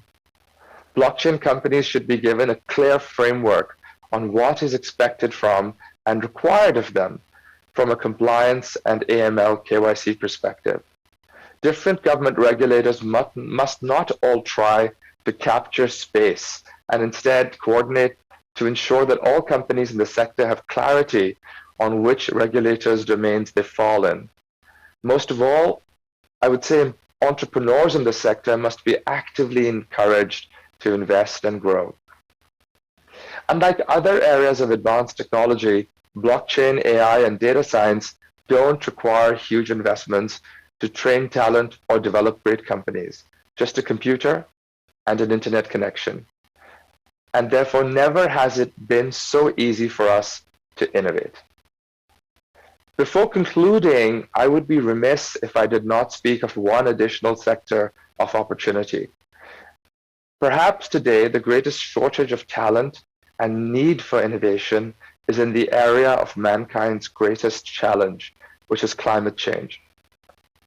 That's a topic for another day, but in the same manner as we must support blockchain, we must embrace the development of talent and innovation in the area of climate. Regulatory hurdles must be eased and the development of climate technology projects pursued. The amount of capital flowing towards innovation in climate is greater than any other sector at any other time in our history. Great technologies for Pakistan, great opportunities for Pakistan in technology lie in the technologies that have the power to transform life as we experience it. And we must find ways to embrace and encourage them. Thank you. Thank you so much, Ambassador Ali Jahangir Siddiqui Saab. I think bringing in the climate tech part is critically important. I think that should be part of the narrative, absolutely goes without saying. And certainly blockchain, I agree, has been confused generally at the public sector and even at the public policy level with crypto, and I think that needs to be differentiated and understood better. And I think the use cases need to be defined more articulately. Absolutely goes without saying. Thank you once again for joining us. Before I go back and request the recording of Mr. Kichimori's message, just wanted to add a few more data points for your thought before the lunchtime starts. So it's a food for thought, by the way, at the moment. So we in Pakistan currently employ about 300,000 tech professionals in Pakistan in the IT ecosystem. We graduate about, graduate about 25 to 35,000 new graduates every year in IT and engineering disciplines. However, the challenging part, and I think that's a food for thought for policymakers, is that the employable part of those 25 to 35,000 new students every year is only 10%. Only 10% of these 25,000 graduates are actually directly employable and have enough, I would say, academic acumen that they can be leveraged in the private sector or in the commercial sector immediately. The rest of the 90% need to be trained and retrained.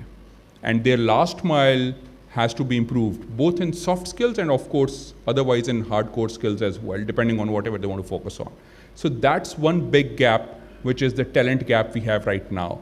As Dr. Shirwani also highlighted, that we have the unemployed engineers already in the market, whereas there is a global demand of them. So I think we need to fulfill and bridge that gap in some way. And that's where Ministry of IT, in coordination with Ministry of Planning and Development and also Ministry of Finance, has recently launched a IT package, ICT package or IT development package. That is a 6 billion rupee package. Out of that, 4 billion rupees for the first time will go to all the existing IT exporters as a cash reward. Another 1 billion rupees is going to enable capacity building of these engineering graduates who are not yet employable, and also who are already employed. The retraining part of that will be taken part within that as well. That program's RFP is now out under Pakistan Software Export Board, and they are leading the project of that funding. Another 1 billion rupees will be going into marketing Pakistan now as a destination, tech destination, choice of tech destination across the globe. As you all know, we have been through our challenging PR part in the last couple of decades. Our PR has reasonably improved. However, we need to further actually invest into proper marketing and business development globally, and that's where that $1 billion rupees will be going in capacity building and upgradation of the public sector organizations related to that, and also into promoting Pakistan's tech destination globally. Just to that point, I think I'll also add, I'm sorry for making my panelists wait for the Q&A part, but just wanted to add a few numbers on the e-commerce ecosystem as well. So we talked about the freelancers. Most of our panelists highlighted the $300 million in the startup ecosystem. We talked about the formal IT and IT-enabled sector. In terms of the e-commerce landscape of Pakistan, just to share a few numbers with you, in the last 4 quarters, if you extrapolate State Bank of Pakistan's data, we had $4 billion, $4 billion US dollars worth of domestic e-commerce happening in Pakistan. This is in the last 4 quarters. This is based on extrapolating the 10%, which is the digital payments part, and extrapolating it to the rest of the overall 100%. We have seen growth in usage of new or deployment or integration of new payment gateways into Pakistan. This $4 billion has not only gone into, I mean, this has really triggered a huge e-commerce ecosystem in Pakistan. As I think Brendan also highlighted, there's a huge opportunity and also a role play by public sector organizations in not just kicking it off, but now sustaining and growing it further. So the State Bank of Pakistan has been really progressive. So just to give you one example, during the COVID, we had to update State Bank of Pakistan's regulations for a new ecosystem which is called cross-border small packet micro exports. So right now, you can export a full 20-foot or a 40-foot container out of Pakistan, and you need to register through customs software called VBOC. So as an SME, as a small business, as an entrepreneur, as an artisan, you really can't do that. You require a dedicated staff, you require subscription of that software, and all of that to actually register that one small packet. So if you made a Peshawari chappal or an ajrak fabric or a blue pottery ceramic thing or a camel skin lamp or anything individually or as a small business, as an entrepreneur, and you want to export it, and you got an order from Chicago in the US or Belgium or Australia or Tokyo or anywhere else, and you want to ship that out, you really couldn't ship it as an export. You had to send it out via DHL or FedEx as a gift. And with this new regulation, which was proposed during COVID, updated and registered with the State Bank of Pakistan during COVID, and VBOC software amended accordingly, deployed by December 2020, and started functioning in January 2021. By April 2021, we already had $5 million of new export under that new regulation, even without that being very well probably marketed to the trade desks of the private banks. So State Bank has really played a key role there, and even VBOC and the Customs Department as well. Similarly, I'm sure you all heard about Pakistan getting listed in Amazon as one of the sellers. Pakistan was not there as a seller country on Amazon globally. So Ministry of Commerce led the e-commerce policy, PASHA, which is Pakistan Software Houses Association, and Chain Store Association, which is CAP. We worked together. We worked with the Amazon team. We got Pakistan listed in Amazon, but then came the next regulatory challenge. And the challenge was that State Bank of Pakistan's regulation requires that anything going out of Pakistan must be paid back within 180 days back to Pakistan. So if you ship out any container today out of Pakistan, within 180 days, the payment has to come back to the State Bank of Pakistan and report it. Otherwise, you are fined and you are blacklisted as an exporter. You cannot do it in the new use case, which is B2B2C, which is a Pakistani business sending their product to Amazon and for further consumption by the end user. So it's a B2B2C use case. And you can't really do it in 180 days. And that's where the State Bank relaxed a specific clause for 270 days only for Amazon or B2B2C use case exports out of Pakistan. And they also amended another probably 10 clauses as well in existing regulations or clarified few new regulations. So State Bank has been really, really progressive. SECP, Securities and Exchange Commission of Pakistan, has been progressive. They have set up a sandbox for new business cases like crowdfunding and all others. I think the biggest challenge and something where we really need to work together, and as Brendan also highlighted, that the State Bank and all others need support of other public sector organizations, especially the tax authorities. I think all SMEs really want to pay taxes.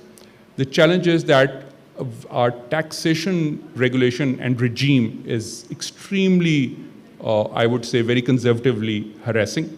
It's not at all facilitating.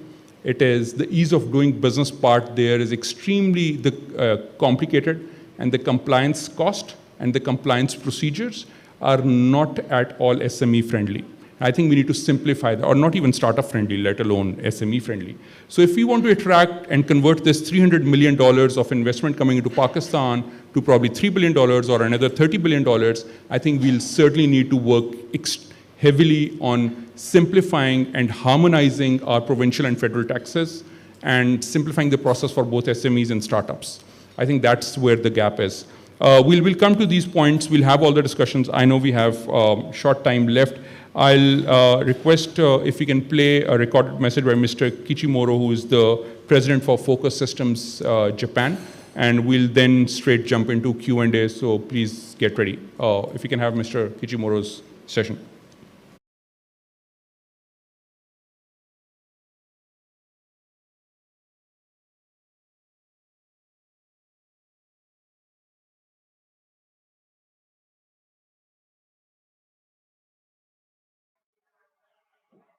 こんにちは。私はフォーカスシステムズの代表取締役社長森圭一です。本日はマルガラダイアログ2021にお招きいただきありがとうございます。残念ながらスケジュールが合わずビデオでのスピーチとなりますが、参加されている皆様に当社の取り組みについてお話しさせていただくことを大変嬉しく思います。よろしくお願いいたします。フォーカスシステムズは1977年設立の独立系システムインテグレーターです。電子交換機ソフト開発から始まり、1988年には公共分野にも参入して、公共と民間を両輪に安定と成長を支えるビジネスモデルを確立してきました。2021年3月期の売上高は234億円で、いわゆる世界的な大企業という規模ではありません。しかし、IT 絡みの国策や変革とともに成長してきたため、レガシーシステムから AI 等の先端技術まで幅広い知見を持っています。日本においても他国と同様に国を挙げてデジタル変革が推し進められています。システムの変革には先端技術だけではなく、今も稼働しているレガシーシステムの知見も必要であります。レガシーと未来を結びつけて扱うことができる当社のような SIR は希少で事業優位性もあり、直近10年間連続増収で売上高は2倍となりました。さて、日本といえばものづくり。メイドインジャパンは一種のブランドとも言えるかと思います。私自身も日本初の技術を生み出したいという思いがあり、事業創造室という特別チームを持っています。様々な大学の研究室や先端技術を持つ企業と連携し、現在では20ほどのプロジェクトが走っています。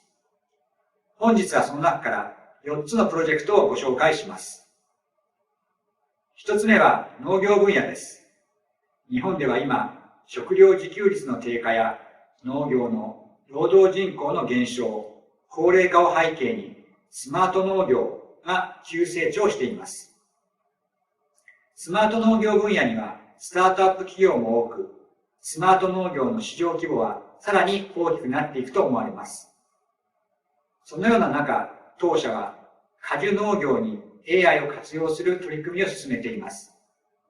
具体的には、みかん等の果樹にセンサーを取り付け、樹液の量で一番美味しい時期がわかるというもので、果実の一つ一つの糖度を測るのではなく、木の AI 管理で最適な収穫時期を知ることができます。これによって日本の果樹の品質も上がり、生産性の向上にもつながりますし、IT を活用することで農業に従事する若者が増えることも期待できます。果樹以外でも農業関連の取り組みはいくつか進めていますが、私自身 IT の力で日本の農業をもっともっと元気にできたらと考えています。二つ目はエネルギー分野です。三次電池という温度差による発電機能を搭載した電池を産学連携で研究しています。温度差は世界中どこでもどんな環境でも必ず発生します。温度が高いところから低いところ、低いところから高いところへと移る際に電気を生む作りにして、そこから生じた電気をうまく使えるようにしようという研究です。微弱ですけれども、三次電池の原理で安定的な電圧を得られることが証明できたため、6月に特許を出願しました。現在は当社の IoT 機器上で安定稼働させる実験フェーズに移っています。IC タグと IoT 機器の増加は著しいものがあります。IoT デバイス数は医療、産業用途、自動車、宇宙、航空等でも高成長が見込まれています。しかし、充電や電池交換等の管理が今なお問題となっています。三次電池の実用化はまだ先になるかもしれませんが、これが実用化されれば、従来の使い捨て電池や充電池の交換、廃棄といった問題もなくなる画期的な技術なので、今後の進展が楽しみなプロジェクトの一つです。3つ目は、生物とのコミュニケーションです。人間と同じように社会性を持って音声コミュニケーションを図る動物がいます。弊社ではパートナー企業と音環境分析技術を用いて、プロジェクトドリトルという称した事業を開始しました。ドリトルというのは、ヒュー・ロフティングによる児童文学作品に登場する主人公の名前ですが、動物の言葉を理解し、彼らと共生したドリトル先生のように、誰もが動物と共生し、豊かなコミュニケーションができる技術体系を開発し、新しい事業分野の開拓を目指しています。実際に生物がコミュニケーションを図っているときに発する声等を拾って、そのやりとりを分析し、関係性を形成していく過程やプロセスを明らかにするものです。これは多様な動物とのコミュニケーション変革に向けた一歩で、それによりどんな未来が期待できるかというと、例えば農産物や人身への被害を考えたときに、これまでは害獣として駆除していったものをコミュニケーションを図ることで野生動物との住み分け、共存へとシフトしていくことで生物多様性を守っていくことができます。もっと言えば将来的にはペットと意思疎通できる未来が訪れるかもしれません。最後に医療分野です。日本はもともと世界の中でも長寿の国ではありますが、さらに高齢化が進んでいる一方で、医師不足が非常に大きな問題になっています。そのような中、当社は医療における AI 画像処理で、いくつかの産学連携プロジェクトを進めてきました。例えば、狭心症や心筋梗塞等の心疾患で、心臓に血液を送る冠動脈の内側を観察する検査があります。それで得た画像から血管の状態を AI で解析することで、心筋梗塞の発症予測をする AI 解析ソフトの開発を行いました。また、検査の中には放射線を浴びるものがいくつかあります。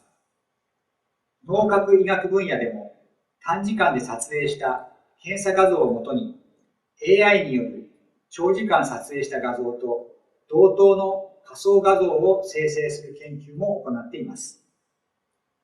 検査時間を通常のおよそ5分の1に短縮することを目指し、患者の負担を減らしたり、検査効率を上げようというものです。医療分野は実用化までに時間がかかる分野ではありますが、AI が活用できるところがたくさんあります。中長期的な視点で AI 活用の幅を広げるべく、多彩な医療と AI 画像処理を研究を通して、蓄積する知見や技術をもとに新たな事業機会の獲得を目指しています。以上、概要にはなりますが、当社の取り組みをいくつかご紹介させていただきました。COVID-19 によって世界中が想像もしていなかった甚大な被害を受けました。しかし、IT の世界においては、COVID-19 を契機として変革が加速しています。デジタルデータや技術はいわゆる物品の輸出入に比べ国境のハードルは非常に低いと考えています。今回のダイアログのように国境をまたいだ情報交換が活発に行われ、世界全体でデジタル変革が一層進んでいくことを期待しています。以上、私からのスピーチを終わりにしたいと思います。本日はありがとうございました。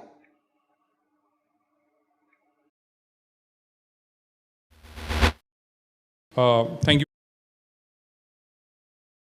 The AI-based initiatives, and I'm sure that's exactly where we are heading towards as an agri-tech economy as well. We also need to explore that.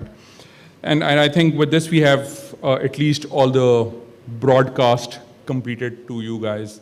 Would love to have your thoughts. If you have any questions, I'll just kick off one question with my fellow panelists. And I think that's something which has been which everyone is trying to explore, is how the leadership style has changed post-COVID. How, I mean, you guys are mostly into hardware and that part. Brendan, you have probably experienced Pakistan pre and post-COVID. How do you think things have changed? I know you have made some of your team members move from Karachi to Islamabad, which is not an easy change either. But how do you see the leadership lifestyle has changed, especially from a tech perspective, post-COVID? Rizwan sir, please. So, a very broad question and very right as per the current situation. If I just tell you from the tech perspective and just summarize what we have discussed, like the physical distances has been changed to the virtual distance. Like it's no matter my tech provider or my support provider is sitting where, in China, in US, in Japan, in Africa, we are online connected with each other. So this is like the new norms which world was like just learning in a way, but that was, like the slope of that, adoption of that change become very high and exponentially, it's too high during the COVID time period. And the business norms has been changed. Even the project deliveries, online education we have seen. So that has been changed. From our leadership, we see like we used to have an annual conference and then we are, going to Amsterdam. We are seeing like Mobile World Conference is happening, or we are going to China or Japan. Then now it's all, is the virtual thing that is happening. So we can see that the collaboration and that has become more close. Like we can give for the moments which we are waiting for a year to come or 6 months, that those ideas or those concepts we are discussing on weekly basis. So this is something where the industry is going, and it will go more abrupt way, I mean to say, because now the middleman concept is going away, and that exactly what happening to that e-commerce thing as well, like to that exact who is actually producing, he is contacting to the direct who is interesting of that, and middleman is the technology. So these virtual things, and even I will just give you a brief things. We are talking about alone on this NB-IoT and IoT stuff. So just to explain in a known technical way, ZTE, we have done the first IoT trial in Pakistan, and that was the WAPDA power meter. So that WAPDA power meter is the same meter, but then it's connected with the 2G or the 3G network, and then the billing, the load, each and everything you can monitor with the system. So you can see like all those meter readers, you don't need it. Like it's a system report, every 1 month you will be generating it. And then you can see like in this, right now we don't know where actually, that WAPDA load theft is happening. So then you just need to see from that, report, okay, this area, actually I'm sending, for example, 100 watt or 1000 watts and 80% is just being consumed. You can easily find out. And same goes we can do with the tariff rates as well. So what we need to do is nothing. We just need to replace all the WAPDA meter tradition one with the IoT base, enable it, and then we connect with the system. So this is, something that, the world is going, and we are more close with our support backside. And now more online education, even we see the medicine, agriculture, telecommunication, logistics support, even the branding thing, even the tourism part. With ZT in Malaysia, we have the 5G thing, and we have the virtual tourism part. So you can imagine you have one gadget on the K2 top or at Hunza Valley, and somewhere in the US who just want to experience what is the atmosphere however, they will just simply, they will have one gadget, and then they will, keep watching it, and they have the live, I'm to say, feeler of that. Absolutely. So this is something, that will, that's what my, CEO was earlier explaining as well. 46% is data growing above. And that is the need, like being in Pakistan, because we know from the telco, the backbone is much required. Like you have provided the radio side, so that fiber deployment and all the stuff, that I think this forum is the right one to take that notes.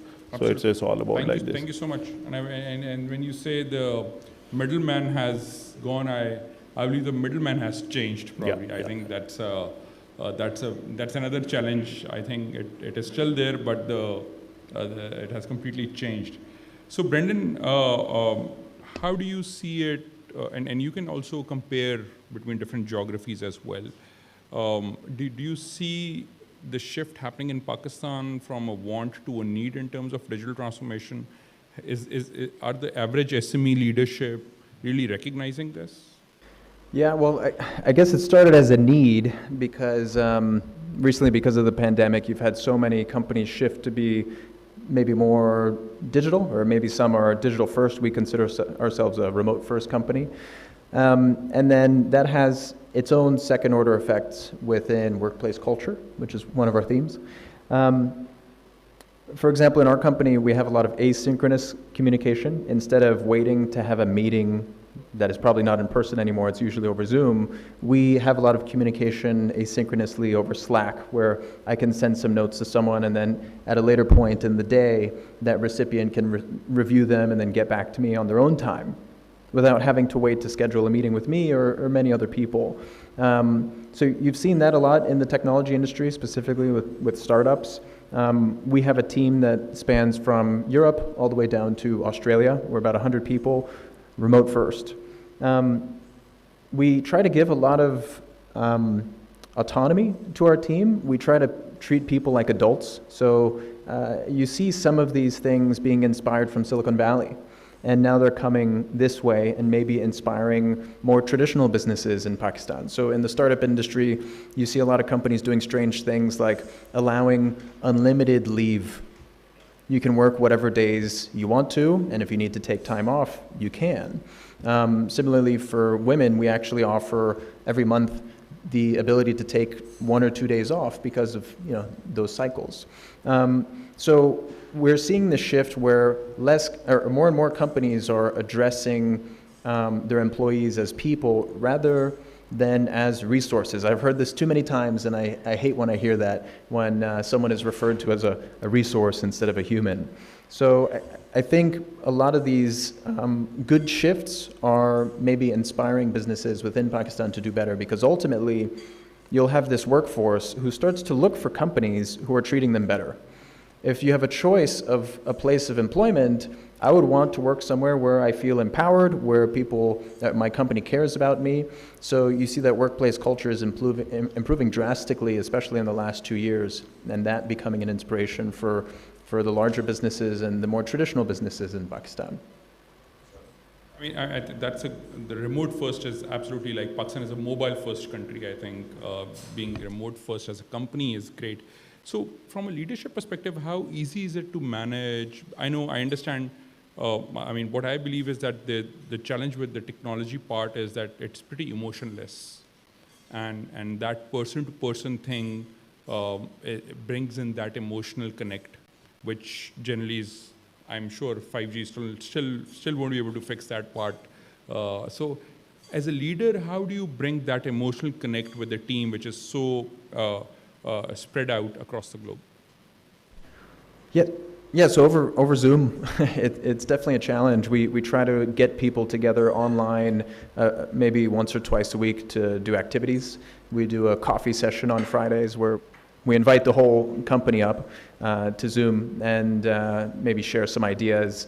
And otherwise, yeah, I think even though we have this remote company and we have offices across Karachi, Lahore, and Islamabad, we do invite people over as often as we can because that in-person touch is actually really important and underappreciated. So in a remote-first company, that's rather difficult. So keeping track of people when they have so much autonomy, when they can take off whenever they want to, that's also quite difficult. It requires a lot of trust.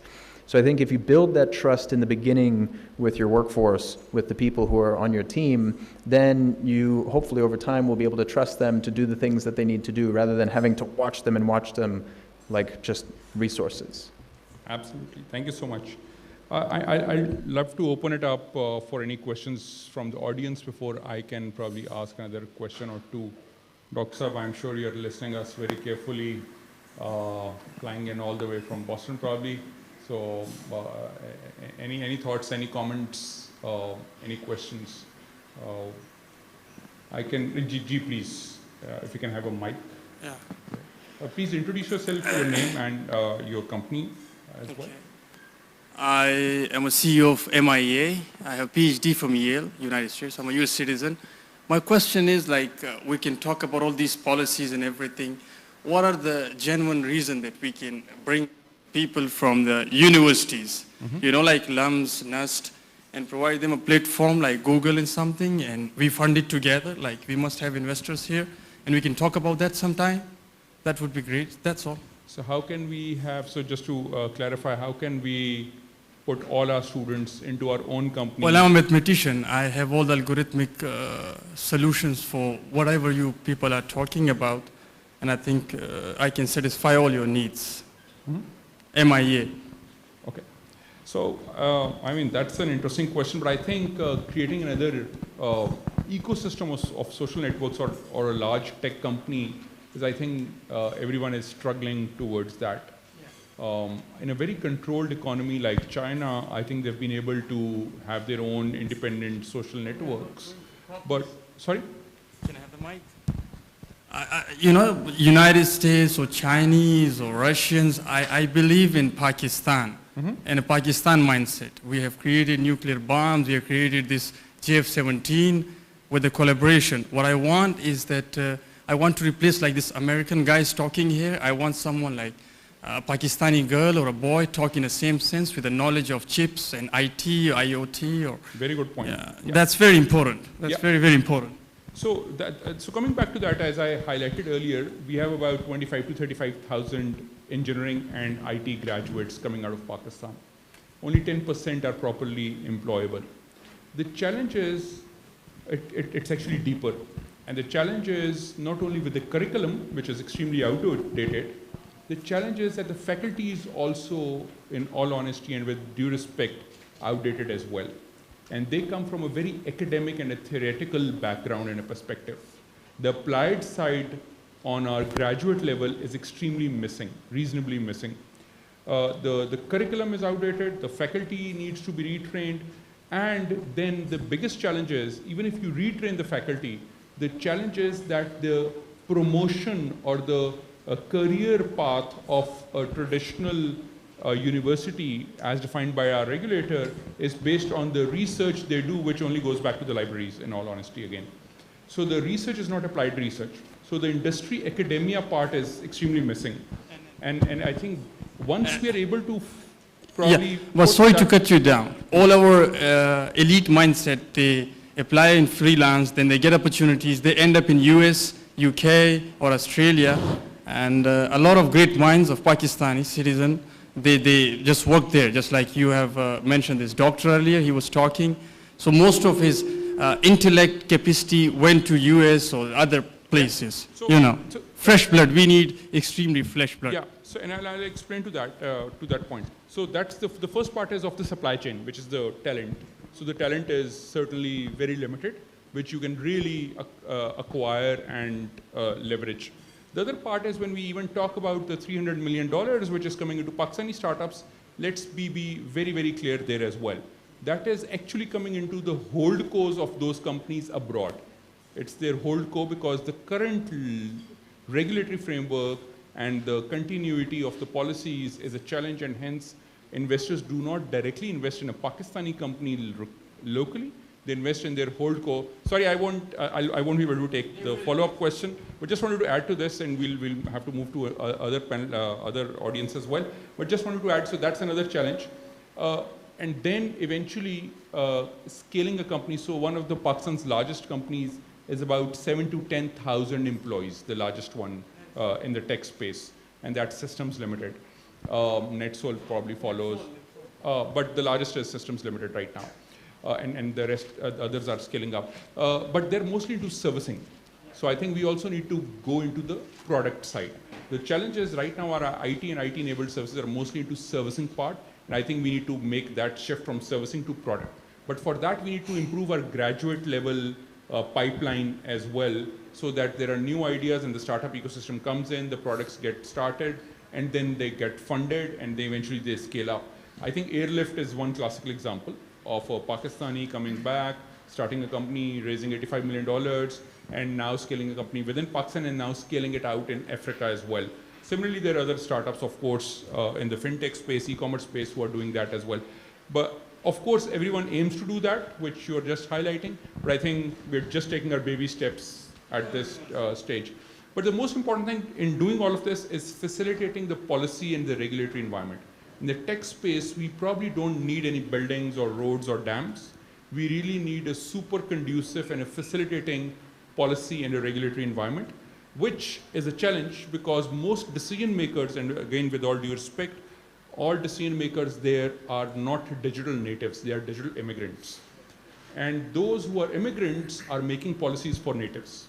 And hence we see the TikToks and the YouTubes of the world being blocked for months and years without having any detailed narrative around by the civil society as well. So these are challenges, and these are opportunities as well. I mean, we all see that challenge. I work with all the top 3 tech companies. I came back, I still work here. I ran my own startup, but I'm just saying that there are opportunities, there are challenges, and I think those are the opportunities, and all of us as startups and part of the ecosystem are trying to solve them in some way. I think that's, but thank you so much for your question. If we probably just have a minute or 2 left for another question. Sir, please, if you can please have a mic here. Yes, sir. I have a question to ask. My name is Major Laskar Nawaz. I feel that my question relates to the e-governance. And I find that there is a differential in technology. There is a differential in technology adoption in the public sector and private sector. So I'd like to have a comment on that. And there's another short question. When you adopt technology, you bring efficiency, you bring transparency, but we have seen in the post-COVID-19 environment, the way of doing businesses have changed. There have been large layoffs with adoption of technologies. So for a country like Pakistan, when we promote, we have a double paradox situation here. We promote technology, we adopt technology, we may also see the rising unemployment. Ji, thank you so much. Brandon or Rizwan Sahab, if you would like to take, I'll also add a few thoughts later. Yeah, I think there is a huge opportunity since you're bringing in a lot of transparency in the payments ecosystem. So I think it would be great to bring transparency into government. So as you start to bring technology into government, you have different agencies which can potentially deliver services with much more efficiency. Then you have some interesting opportunities with eKYC, for example, where citizens can avail certain services from government with more transparency. And then obviously as you have digital payments come into government, then funds are tracked better, less misappropriation, less corruption, overall lots of improvements for the government and for citizens. So now that technology is becoming more accessible, it's come first to the private sector. The public sector, I think, is lagging behind. Having these huge ERP systems and these systems integrations are very difficult to manage. So I think over time we'll start to see this, and once you have the building blocks coming in and you have more adoption of technology, you have better e-governance and again, more second order effects. Thank you so much, Brendan. Rizwan sir, would you like to add? Actually, I want to add something. Your question was valid on especially with respect, but you see, like, we are on a growing trend. So with respect to the e-commerce, the legislations or the laws or the rules that also we need to be adopted the way the industry is going up. Just to give you an example, like before that, we don't have such, cyber laws. So, but the way we see and we adopt the cyber laws, so same is the way with the e-commerce as well.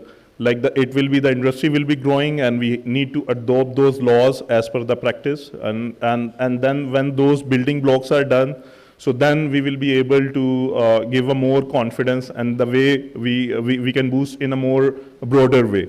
So this is something that the government and the legislation, they should sync together, and we can also learn from the mature industries. How are their laws with respect to the e-commerce, and how are our laws as well. So once we make those laws, we make it implemented, and then we comply with the suppliers and with the end users. So this is something that we need to work together when we are talking about the opportunities and the revenues that we are talking about. Thank you. Thank you so much, Rizwan sir. Right here, sir, thank you for the comment. Since I've worked in the public sector myself, and with the assumption that Hussain will invite me next time as well and not blacklist me, I'll add few candid thoughts here. So the challenge is, the first thing the government needs to recognize is that government is a policy-making body and not an execution body. Most government entities are setting up their own technology systems inside their own companies. So NADRA has its own company, FBR has its own company, PITB has its own company. All public sector organizations have their own IT wings, which are now creating technology for themselves, which is a big challenge because that inhibits technology from private sector being which as Brendan said, are far ahead getting into the public sector, number one. Number two, the challenge with the public sector is, and even with private sector to be very honest, is that we need to go to the right doctor for the right problem. An IT manager is not an e-commerce manager. It's like telling that your ophthalmologist and your orthopedic surgeon are the same people. They are not. You would never take your eye surgery problem to an orthopedic surgeon. So you need to go to the right doctor, which means you need to have the right people at the right place. So not every person is digitally savvy enough to understand all areas of the field. So an e-commerce specialist is not an e-governance specialist or vice versa. So we need to have the right people and right bandwidth. And as I said, we don't have the right talent locally, domestically available in Pakistan. We need to really retrain and upgrade our skills as well. The third issue is that our procurement regulations are completely inhibiting SMEs participating in procurement procedures. So only large and certain specific companies who have been through that cycle are able to participate in public procurement, which, for example, public procurement would never allow a SaaS-based, software as service-based technology to be adopted. It would only allow a CapEx-based technology to be developed and then handed over. It's BOT, build, operate, transfer generally, which is the PEPRA rules. But if there is a SaaS-based model, which is a commission-based model, the PEPRA rules generally fail there. So those kind of things need to be improved. And as Brendan said, private sector is moving forward much faster. Public sector is being, and again, with all due respect and nothing wrong, but just that it is being led by digital immigrants, and the regulations are lagging behind a lot. And just to add on the cybercrime regulations part there as well, the challenge with most digital transformation happening in public sector is only one way. They're not involving the right stakeholders in consultation. That's another challenge. So the only example here, G, I'll just come to your last question. The only example we have here is the e-commerce policy by Ministry of Commerce, which was being done in collaboration with all the relevant stakeholders properly at all stages. Cybercrime regulations is another challenge. There is no civil part to it. They're only criminal. So it's only a non-bailable criminal offense, which means if you send me a spam message, if I send you a spam message and you report it to the police, they will not send me a notification or anything. They'll arrest me, put me under remand, then the conversation around the spam message will start. And that's a challenging part. And that's where the regulations and the policies have to be facilitative. So sorry for a long answer, but as Pasha, that's what we are fighting every day because digital Pakistan is an opportunity. We really don't need lots of buildings, dams, and roads, as I said earlier. We just need facilitation of these regulations, and Pakistan's economy domestically and in export can really benefit from it. As we heard from Dr. Sherwani and everyone else as well, we just really need to improve these, which I hope and believe that we are able to do it sooner. But thank you for the question. This was really interesting. I hope I'll be invited next time as well with all these candid questions. So we'll take the last question at the back. We have a hand raised. So I'm sorry, we won't be able to take it. Handing back to you once again. Thank you very much, Brandon. Thank you, Rizwan Saab. Thank you, Mr. Gwen, Ambassador Ali Jahangir Siddiqui Saab, Dr. Naveed Sherwani, Mr. Kichi, and Mr. Christopher. Ms. Maheen could not join us, but thank you very much for bearing with us these hour-and-a-half conversations.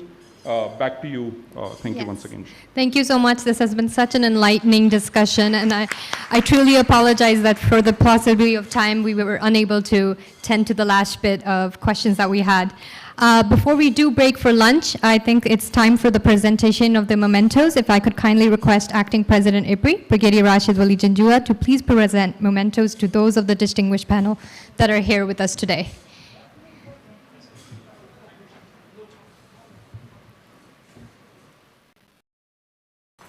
If Mr. Badr Kashnood could please receive his memento.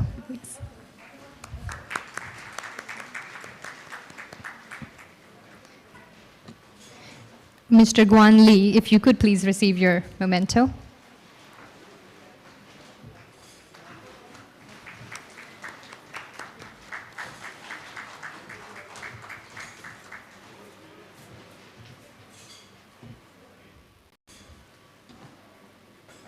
And Mr. Brandon Tyminski, if you could please receive your memento.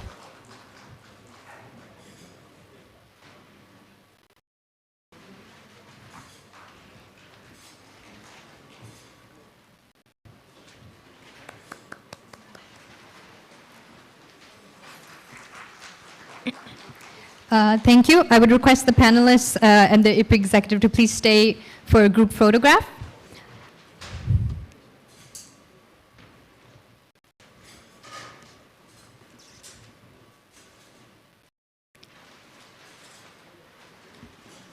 Thank you. With that, we formally conclude the CEO's forum.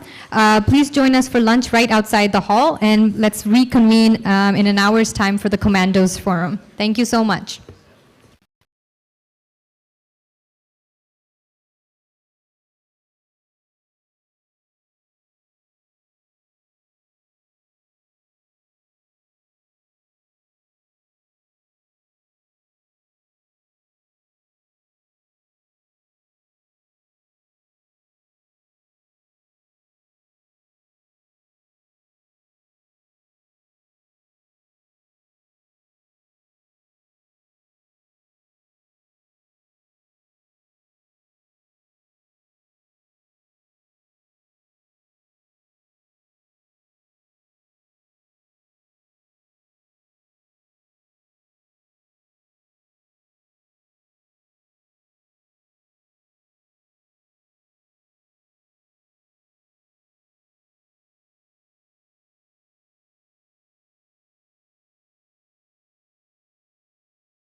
we did essentially was that under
Once again, ladies and gentlemen, I'd like to request everyone to please proceed to the main hall and have a seat. Thank you. We are about to begin shortly.